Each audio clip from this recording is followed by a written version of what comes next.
yang akan kita bicarakan hari ini, saya masih membicarakan terhadap intronya, pengenalannya, supaya Ibu dan Bapak tahu bahwa apa sih sensory processing. Kalau saya ngomong terlalu teori juga susah ya, untuk kita, serap karena kita orang awam. Jadi kita, bicarakan mengenai, saya akan ngomong singkat mengenai teorinya, tetapi kita lebih mendalami mengenai kira-kira anak yang problem di sensory processing ini, yang over atau under, dia akan, menampakkan ciri-ciri behavior, perilaku yang seperti apa. Nah, itu yang, orang tua mungkin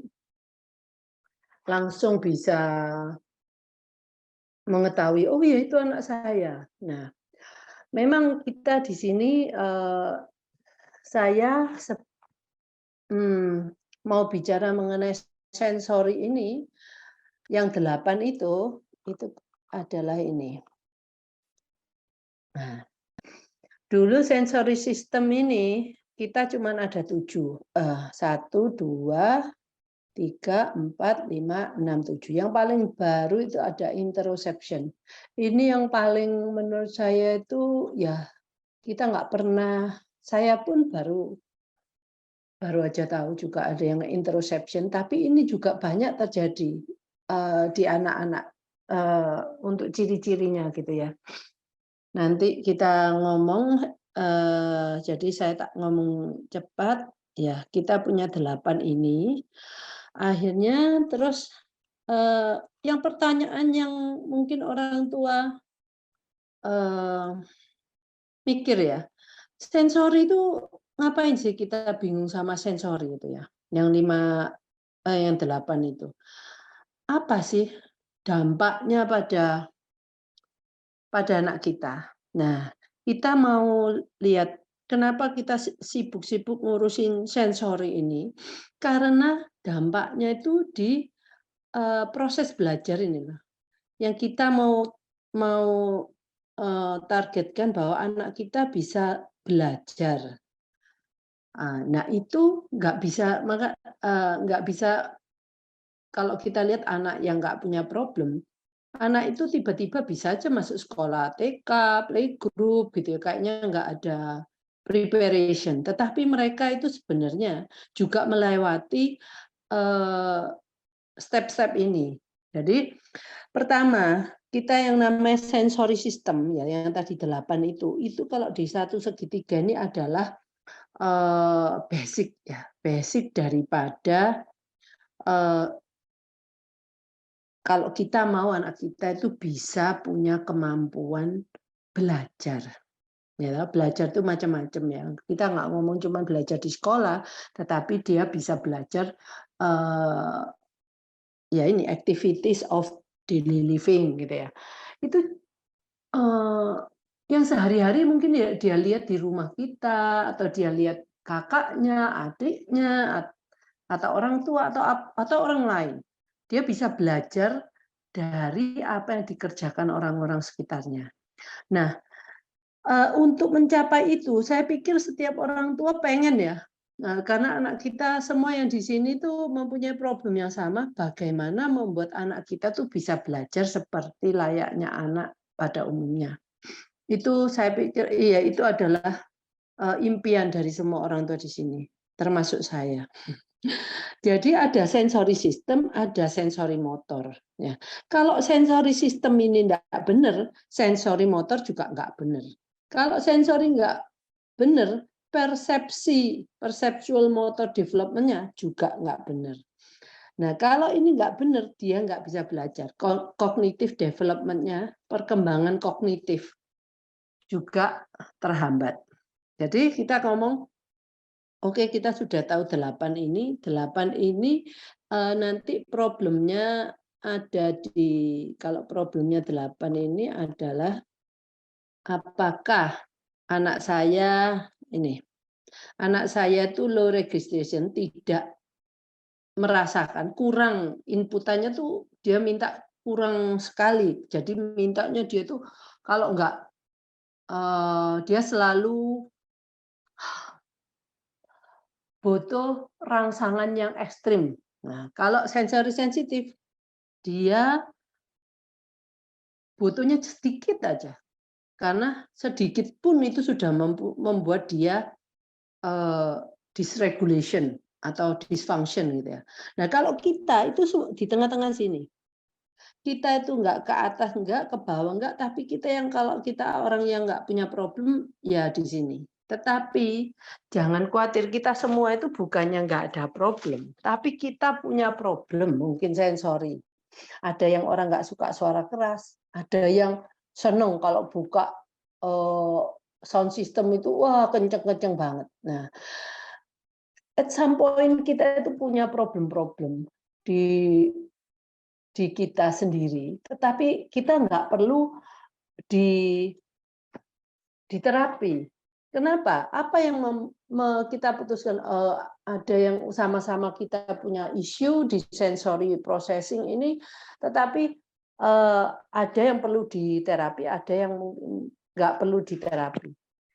Yang perlu diterapi, kadang-kadang sana orang tua itu gini, "Loh anak saya, kakaknya juga seperti itu loh, tapi dia bisa loh survive di sekolah normal dan dia bisa belajar." Ya, karena setiap ini nih ada, level spektrumnya ya. Jadi nggak cuman, oke low registration itu dia, parah sama ringannya itu ada. Jadi, kalau nggak parah, tapi simptomnya itu masih ada. Kita lihat simptomnya, oh dia nggak suka kalau ngelihat di ketinggian. Nah, tapi kalau yang ini, wah dia bener-bener dia bisa keringat dingin, bisa, pegangan mungkin. Nah itu kalau dia di tempat ketinggian. Jadi itu ada spektrumnya ya, spektrumnya bahwa ada yang sangat parah, ada yang ringan. Nah, itu yang membedakan apakah itu mengganggu kehidupan kita sekarang. Kalau tidak mengganggu, ya sudahlah, enggak apa-apa, kita bisa hidup dengan, kekurangan-kekurangan tersebut. Tetapi kalau itu mengganggu sampai mengganggu, Bapak Ibu mungkin yang takut ketinggian, saya nggak bisa naik ke lantai 2. Kalau ke mall, ke lantai 2 saya pusing, naik elevator pusing, naik tangga tangga berjalan ke atas juga pusing. Nah, itu yang saya ngomong, kalau itu sampai dia ngomong, "Saya nggak bisa pergi sama keluarga saya ke mall karena saya sangat terganggu dengan lingkungan mall." Karena mall itu nggak ada yang satu lantai ya, jarang ya. Kalau umpamanya mall yang besar ya memang lantainya sampai lantai berapa ke atas, nah, tambah ke atas kalau kita naik tangga berjalan tambah ngeri. Ataupun kita naik lift, lift itu tambah atas ada lift itu kebanyakan di mall itu selalu terbuka. Jadi kita bisa melihat dari dalam lift itu kita di ketinggian yang bagaimana. Nah, itu. Nah, jadi saya, untuk sensory processing itu ada low registration, ada sensitif. Low registration ini kebalikannya dari sensory sensitif. Jadi dia tidak sensitif, yang ini sangat sensitif. Nah, dua-dua ini adalah pasif. Jadi kalau dia memang butuh sebenarnya. Saya kayak low registration auditory, dia senang dengar suara-suara yang keras, tapi dia nggak pernah punya keinginan untuk membesarkan suara TV, membesarkan suara sound system. Nah, itu enggak, dia diem aja. Tetapi kalau dia dengar suaranya lebih besar, dia lebih suka gitu ya. Tapi kalau ini sensori sensitif ini juga sama seperti ini, dia juga pasif. Dia enggak suka dengar suara-suara yang keras mungkin ya. Ini sama-sama dari sisi auditori ya. Tetapi dia juga nggak akan minggir, nggak akan mengecilkan suara yang dia dengar yang menurut dia mungkin terlalu keras, dia nggak bisa kecilkan. Jadi dia di sana terus sambil dia ngomel. Kalau bisa, aku nggak suka loh suara ini. Jadi kalau sensori sensitif yang pasif ini, itu biasanya orangnya itu cenderung, anaknya itu cenderung suka komplain. Kita pun ada yang sensori sensitif, tetapi kita kita oke aja di sana sambil ngomel-ngomel. Nah, itu yang sensori sensitif yang pasif ya, atau low registration yang juga pasif. Di sini ada yang aktif, sama aja. Kalau dia pengen masukan yang ekstrim, tetapi karena dia aktif, dia akan mencari kalau ada apa namanya TV, ya TV-nya dia buka, terus habis itu dikencengin suaranya. Nah, itu dia sensory seeking, yang dia memang butuh untuk inputan yang lebih dan dia mencari itu. Nah, kebalikannya adalah sensory avoiding ini, dia karena sensitif, dia mau keluar dari lingkungan yang dia nggak suka itu. Jadi dia lebih banyak, kalau pemainnya dia nggak suka, dia akan lari. Mungkin dia nggak suka suara keras, dia akan lari ke tempat lain yang nggak terdengar, suaranya nggak mengganggu dia. Jadi ini adalah hal-hal yang ada macam-macam sensory processing disorder, ya, yang mempunyai problem 4 macam ini. Setiap sensori itu pasti ada 4 macam ini. Nah, kalau anak kita mungkin low registration. Oh, saya sensory seeking, sensory sensitif atau sensory avoiding. Kita karena punya 8, 8-8-nya pasti nggak harus sama. Mungkin saya auditorinya tadi sensory seeking. Terus visualnya pasti sensory seeking, enggak. Jadi itu setiap sensori itu bisa mempunyai berbeda untuk sensory modulation-nya ini. Jadi kita bisa juga 8 itu, dari 8 itu cuma 2 aja yang disorder, yang lainnya normal. Jadi nggak harus semuanya disorder, gitu ya. Yang saya mau hari ini sesudah kita target saya bahwa orang tua mengerti behavior anak ini, oh kita mempunyai kecurigaan, oh anak saya ini sensori apa yang problem. Setelah itu minggu depan kita akan mengulas satu-satu. Setiap sensori kita ulas 2 minggu. Satu dengan saya, kita ngomong-ngomong dulu, kita jelentrehkan sensori yang ini nih apa aja, yang problemnya apa, kita kupas semua. Setelah itu minggu depannya saya minta Dokter Ali bisa memberikan respon kalau umpamanya dengan respon Dokter Ali dari sisi medis atau BIKOM ya, intervensi biomedis. Kalau punya problem seperti ini, kita bisa nggak membantu di BIKOM atau dengan sesuatu yang lain yang mungkin sekarang Dokter Ali kan lagi booming dengan ITERA ya. Apa bisa Dok kalau mamanya ini membantu? Jadi supaya solusinya itu nggak cuma dari sisi saya ya, tapi kalau ada dari sisi biomedis ya kita lebih senang lagi karena nantinya ibu bapak bisa melakukan di rumah, coba bisa dilihat terus, oh kira-kira anak saya seperti ini, saya coba dengan seperti ini. Nanti apakah ada hasilnya? Ya. Jadi setelah itu saya mau kembali lagi ke sini. Yang tadi itu untuk belajar. Nah, ini perlu dimengerti karena kita tuh mengerjakan sensory system ini, ya. Nanti kalau sensory sistemnya ini tidak benar, maka sensori motornya juga tidak benar. Sensori motor seperti body sense. Apakah dia mengetahui ini loh tubuhku, ya.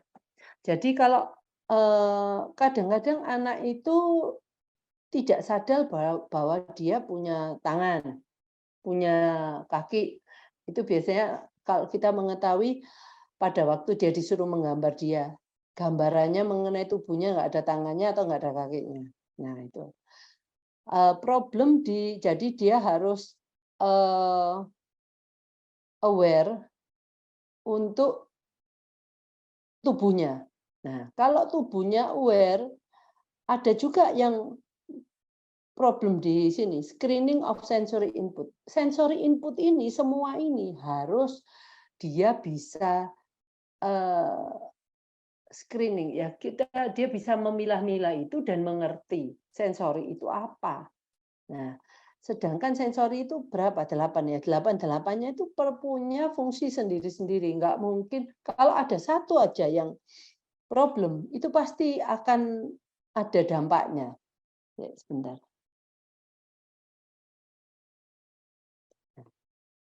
Jadi seperti body sense ini.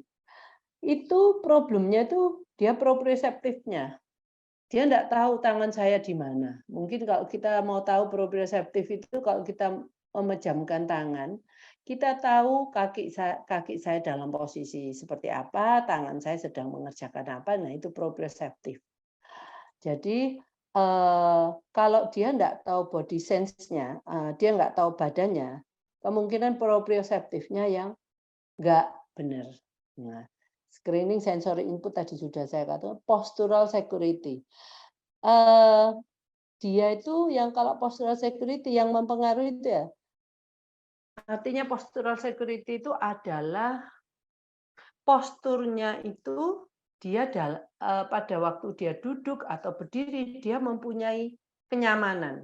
Nah, untuk membuat ini yang sensory processing yang terkait dengan postural security itu visual, vestibular, proprioceptif.